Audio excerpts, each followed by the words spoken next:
नमस्ते, मैं ज्योति आज की बात में आप सबका स्वागत करती हूँ। आइए आज की बात कर लेते हैं। आज बड़ा ही अच्छा दिन है, शनिवार का दिन है। शनिवार के दिन शनि का जाप कीजिए, ओम शन शनिश्चराय नमः, और घर में धूप बत्ती लगाइए। घर से नेगेटिविटी दूर करने के लिए उपाय कीजिए।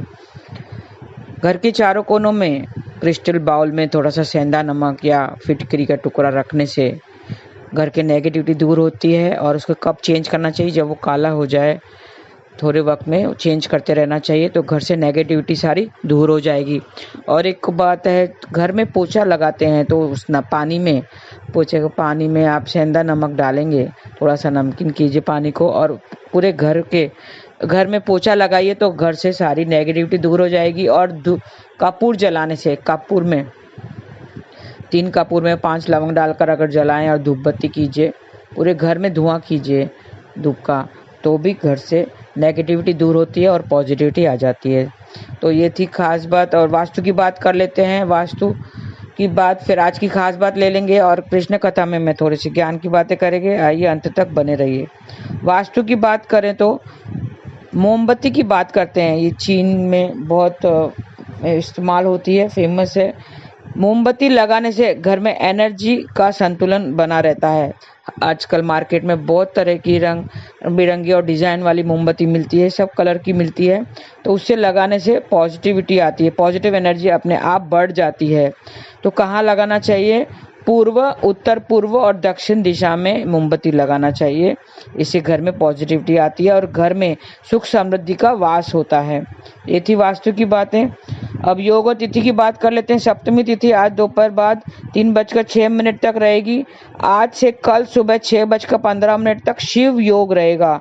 शिव योग शुभ योगों में आता है, यह अच्छा योग है, शुभ योग है। शुभ योग में सभी कामों में मंत्र प्रयोग में सफलता मिलती है। कोई भी काम करेंगे आपको सफलता मिलेगी। और नक्षत्र की बात करें तो आज शाम 7:15 तक हस्त नक्षत्र रहेगा। हस्त 13वां नक्षत्र है। इसमें सभी काम में शुभ फल मिलते हैं। इसका प्रतीक चिन्ह हमारे हथेली को माना गया है। तो कोई भी हाथ से काम किया हुआ कार्य में शुभ फल मिलता है, सफलता मिलती है। हस्त नक्षत्र हमारे भाग्य को उज्जवल भी करता है। इसे हाथ की कला से किए जाने वाले काम के साथ जोड़ा जाता है। इसका स्वामी चंद्रमा है, तो इसके चंद्रदेव की पूजा करें, उनका मंत्र जाप करें, ओम श्राम श्रीम श्रौम सह चंद्रमसे नमः। तो ऐसा करने से आपको शुभ फल की प्राप्ति होगी। इस नक्षत्र में भगवान शिव की भी पूजा की जाती है। हस्त नक्षत्र की राशि कन्या है और इसका संबंध रीठा के पेड़ से बताया गया है। तो आज रीठा के पेड़ को नुकसान नहीं पहुंचाएं, उन्हें नमस्कार करें। और अगर आपको रीठा का पेड़ आसपास ना मिले तो इंटरनेट से भी डाउनलोड करके उनको नमस्कार करें। आइए कुछ उपाय जान लेते हैं। आज शनिवार के दिन कुछ उपाय और हस्त नक्षत्र से सहयोग में कुछ उपाय बताती हूँ। कचहरी के मामले अगर बहुत टाइम से चल रहे हैं और आपको छुटकारा चाहिए तो उड़द की दाल पीपल के पेड़ के पास दबा दें। हाथ जोड़कर परेशानी मुक्ति से प्रार्थना करें और मंत्र जाप करें, ओम शन शनिश्चराय नमः। ऐसा 108 बार जाप करेंगे तो सारी परेशानियां दूर हो जाएंगी। ओम शन शनिश्चराय नमः ऐसा जाप करना है। आमदनी में बढ़ोतरी अगर चाहिए तो क्या करना है? जरूरतमंद को काले चमड़े का जूता भेंट करें या काला छाता भेंट कर सकते हैं।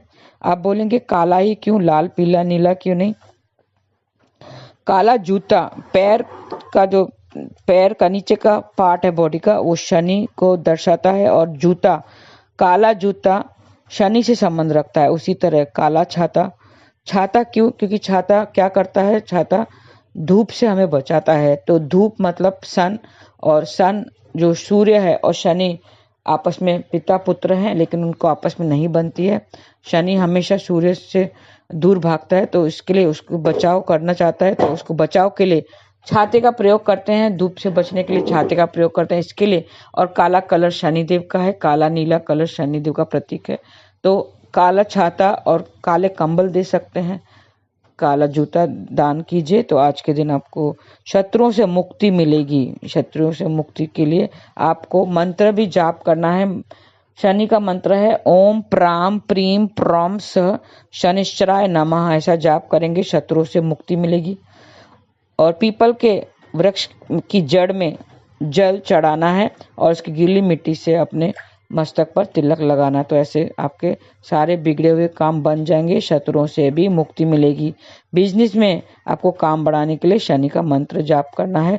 शनि की ढैया से अगर परेशान है, शनि की 7.5 चल रही है या ढैया चल रही है, तो उससे आपको परेशानी हो रही है, तो सरसों के तेल में 1 रुपए का सिक्का डालें और तेल में अपना चेहरा देखने की कोशिश करें। इसको छाया दान कहते हैं।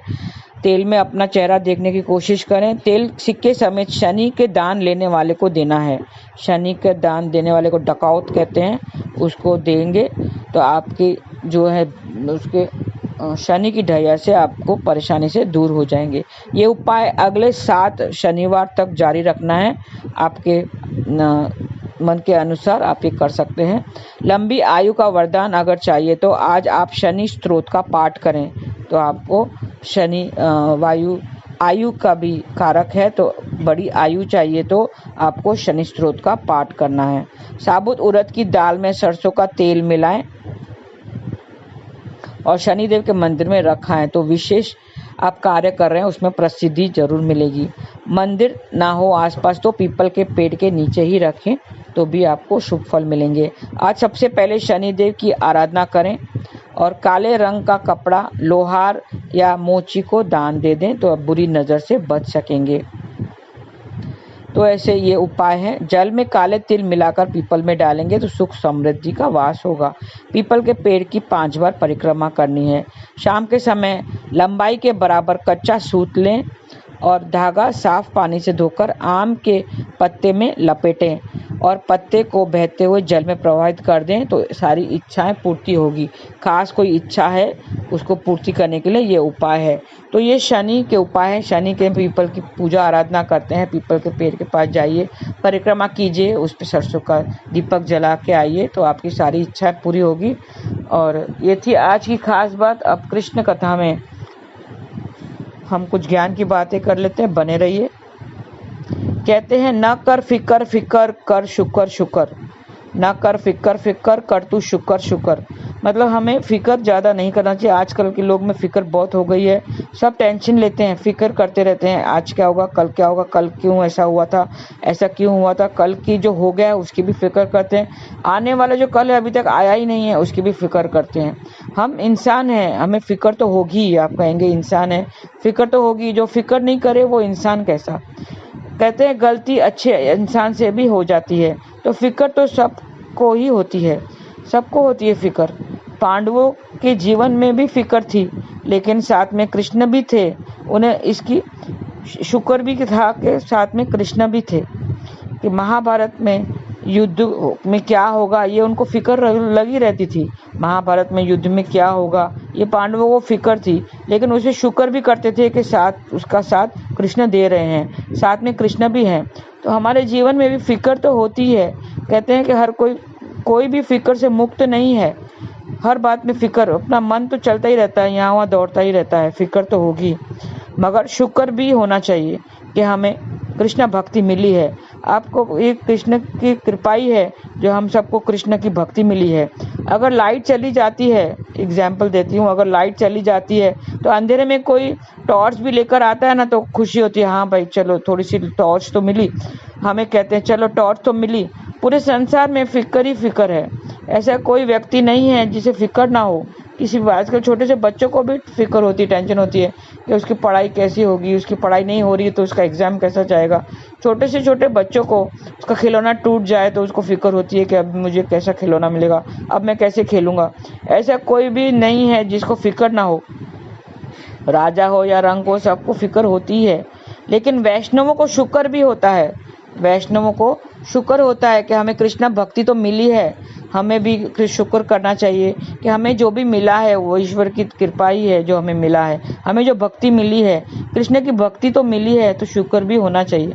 हमें कोई मार्ग दिखाने वाला तो है, thank you Krishna, thank you Krishna, thank you Krishna. फिक्र तो है ही, फिक्र के साथ में लेकिन शुक्र भी है कि जिस हाल में तूने रखा है उसी में ही हम खुश हैं। तुम हमारे साथ हो, यही हम सबसे बड़ी बात है। साथ तो है, तुम जब अपने को किस बात की फिक्र है, तुम हो साथ तो किस बात की फिक्र है, ऐसा हमें बोलना चाहिए कि जो भी फिक्र है वो निकल जाएगी। शुक्र करना चाहिए। माला करते समय एक्चुअली तो कोई सोच नहीं होनी चाहिए।